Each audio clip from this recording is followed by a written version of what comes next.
গল্পের নাম রাত্রিবেলার নিস্তব্ধ পরিবেশ।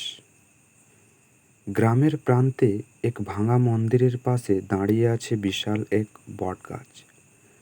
চারপাশে নদীর বাতাস বইছে, মাঝে মাঝে শুকনো পাতার মচমচ আওয়াজ শোনা যাচ্ছে। দূরে শিয়ালের হুসহুসানি আর অজানা পাখির কর্কশ ডাকে রাস্তার নিস্তব্ধতাকে আরও রহস্যময় করে তুলেছে। নীলিমা কলস হাতে পুকুরের দিকে হাঁটছিল, সাথে তার ছোট্ট ভাই রবি। দুজনেই নীরবে পথ চলছিল।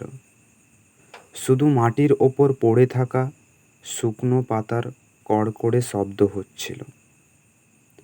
রবি তার দিদিকে বলছিল,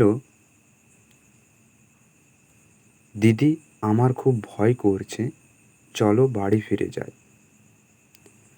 নীলিমা বলল, ধুর পাগলা, ভয় এর কিছু কারণ নেই। হঠাৎ বটগাছের নিচ দিয়ে যাওয়ার সময় তারা শুনল খুব হালকা ফিসফিসানি, যেন কেউ কথা বলছে। বাতাস নেই, তবু গাছের ডাল দুলে উঠল। রবি ভয় পেয়ে দিদির হাত শক্ত করে ধরল। এই সব দেখে নীলিমার বুকের ভেতরেও কেমন কাঁপুনি শুরু হলো। পুকুরে পৌঁছে তারা জল তুলছিল, তখন হঠাৎ আবার পায়ের শব্দ শুনল দুজনে।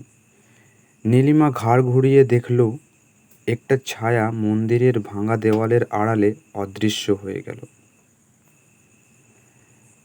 রবি কেঁপে কেঁপে বলল, ওটা কে দিদি?